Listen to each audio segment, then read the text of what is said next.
ಮನೆ ಸೀಸ್ ಮಾಡುವುದಾಗಿ ಫಿನಾನ್ಸ್ ಸಿಬ್ಬಂದಿ ಬೆದರಿಕೆ ಹಾಕಿದ್ದಕ್ಕೆ ಮನನೊಂದು ರೈತನೊಬ್ಬ ವಿಷ ಸೇವಿಸಿ ಆತ್ಮಹತ್ಯೆಗೆ ಶರಣಾದ ಘಟನೆ ಶ್ರವಣಬೆಳಗೊಳ ಬಳಿಯ ಕೊತ್ತನಘಟ್ಟ ಗ್ರಾಮದಲ್ಲಿ ನಡೆದಿದೆ. 50 ವರ್ಷದ ಯೋಗೀಶ್ ವಿಷ ಸೇವಿಸಿ ಆತ್ಮಹತ್ಯೆಗೆ ಶರಣಾದ ರೈತ. ಚನ್ನರಾಯಣಪಟ್ಟಣದ ಫೈನಾನ್ಸ್ ಒಂದರಲ್ಲಿ 7 ಲಕ್ಷ ರೂಪಾಯಿ ಸಾಲವನ್ನ ಪಡ್ಕೊಂಡಿದ್ರು. ಪ್ರತಿ ತಿಂಗಳು ಸರಿಯಾಗಿ ಕಂತು ಕಟ್ಟುತ್ತಿದ್ದ ಅವರು ವೈಯಕ್ತಿಕ ಸಮಸ್ಯೆಯಿಂದ ಕಳೆದ 2 ತಿಂಗಳ ಕಂತನ್ನ ಬಾಕಿ ಉಳಿಸಿಕೊಂಡಿದ್ರು.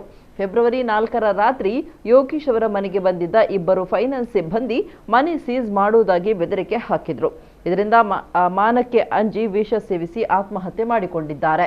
ಫಿನಾನ್ಸ್ ವಿರುದ್ಧ ಕುಟುಂಬಸ್ಥರು ಹಾಗೂ ಗ್ರಾಮಸ್ಥರು ಆಕ್ರೋಶ ಹೊರಹಾಕಿದ್ದಾರೆ.